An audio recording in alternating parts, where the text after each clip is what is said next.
Hello everyone, welcome to SkillBridge. Did you know you can copy multiple pieces of text in Microsoft Word and paste them all at once? Let me show you this hidden word trick. First, select any text and press Ctrl plus F3.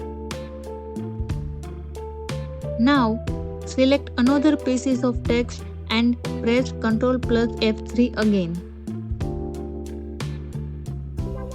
You can keep editing as many texts as you want.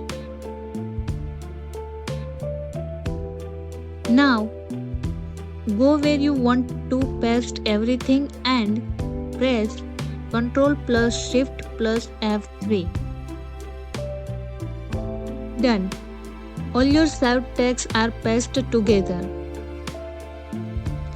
Save trick and follow SkillBridge for more useful Microsoft Word tips.